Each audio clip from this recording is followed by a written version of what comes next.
आताची मोठी बातमी समोर येते। आता तुतारी आणि मशाल हीच महाराष्ट्राची दिशा दर्शक असेल असं म्हणतात खासदार संजय राऊत।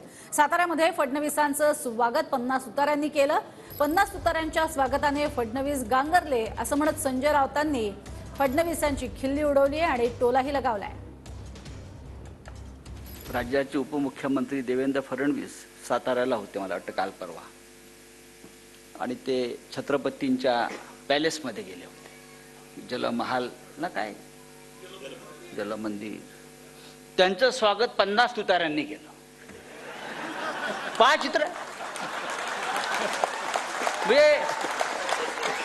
ते गेले आतमध्ये आणि ते गांगरले। एरवी तुतारी स्वागत केल्यावरती लोक असे प्रसन्न, पण ते असे गांगरले 50 तुताऱ्या।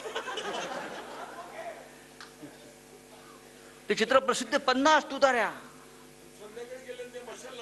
होय,